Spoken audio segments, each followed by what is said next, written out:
Hey everybody, it's Michael with Asymmetrical Preparedness. This video is about apartment preppers and apartment prepping. Some of you out there know way more about it than I do. I am not an apartment prepper, but I've done research, I've thought about common sense things, some things outside the box. I try to think that way. So hey, if you got comments and you are an apartment prepper, please put them in the comments section. I'm not the end all be all. I don't know everything.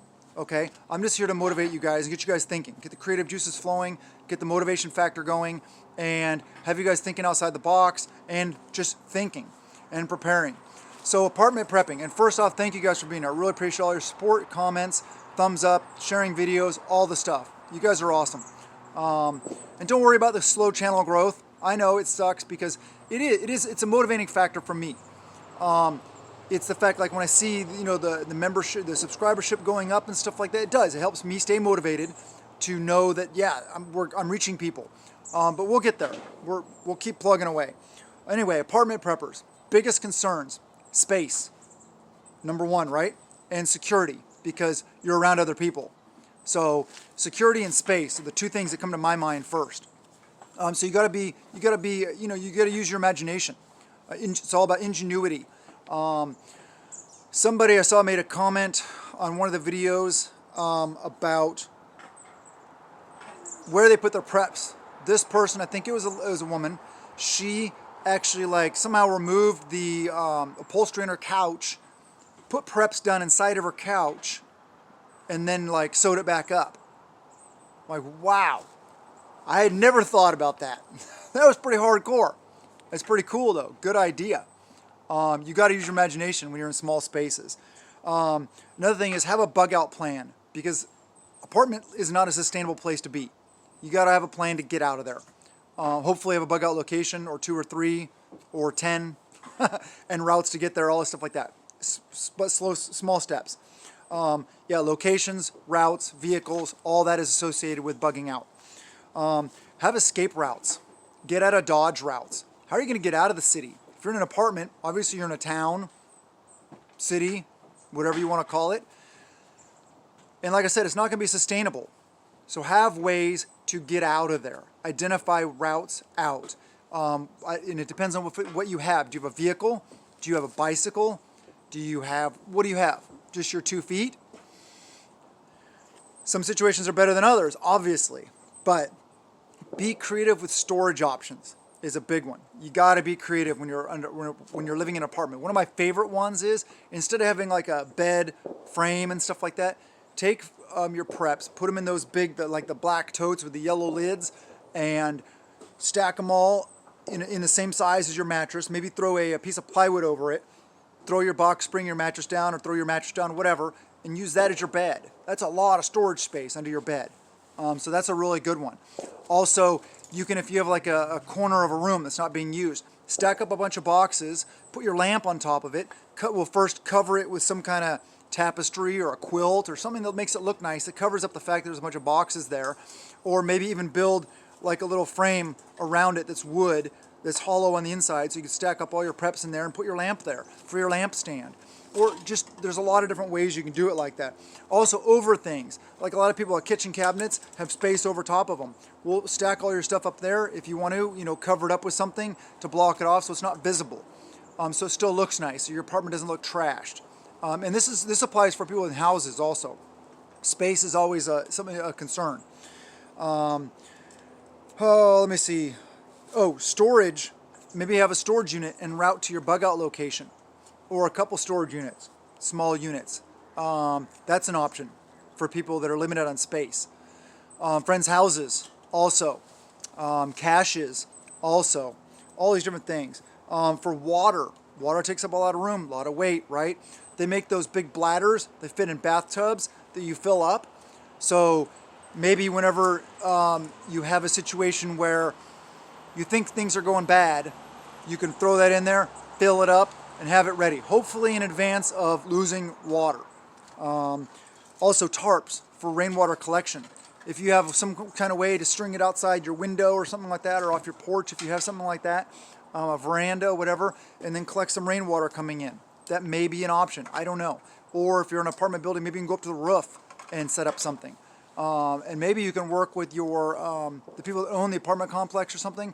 If the roof is set up where it's like flat or something, maybe you can convince them to allow people to garden up there, to have like build these raised bed type things. I don't know. You got to be you got to use your imagination. Blankets for warmth is big time. Wool blankets, quilts, stuff like that, because a lot of times you don't have alternate heat sources in apartments. But I'll talk about that also. You want alternate heat sources. So yeah, think about things like that. Concentrate on multiple use items. Items that can serve multiple uses and multiple purposes. Instead of a bunch of single-use items that only serve one purpose. Because then it takes up less space, right? And you're only buying one item versus several items. So you can save money like that, because space is a concern. Think about storing foods that are easy to prepare so you don't have to use a lot of water. You may not want to have a bunch of rice and beans. You may want to have canned goods, or you may want to have rations, stuff that's ready to eat that you don't have to do a long, involved cooking process.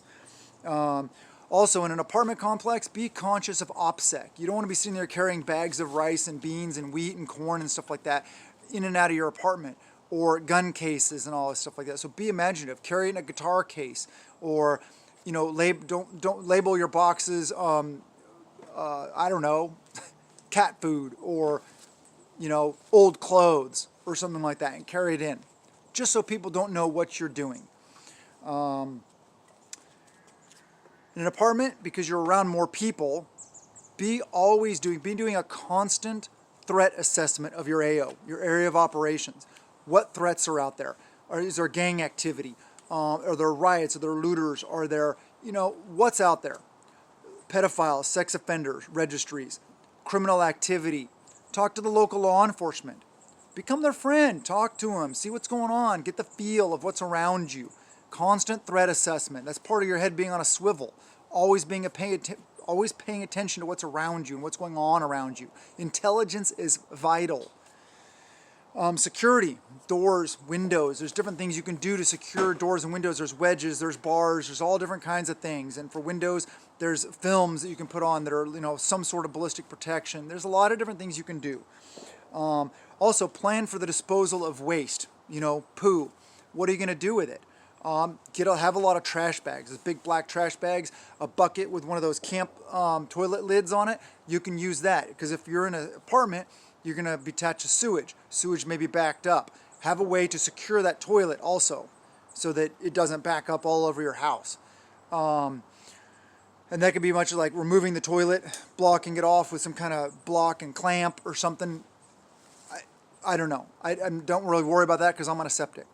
But if you keep it all, up, blah, blah, blah.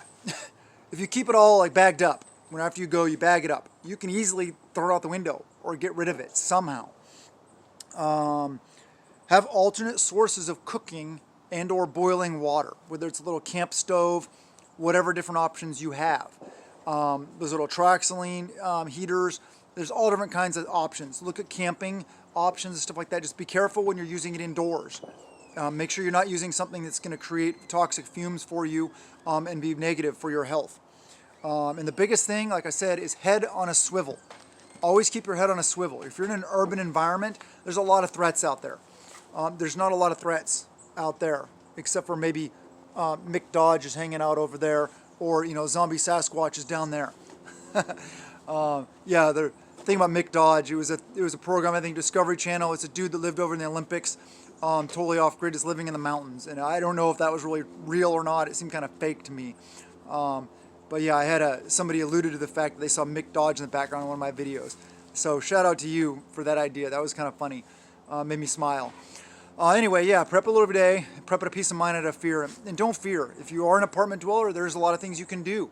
A lot of it's just up here, thinking outside the box, brainstorming, being imaginative. But anyway, I love you guys, and blessings to you and yours.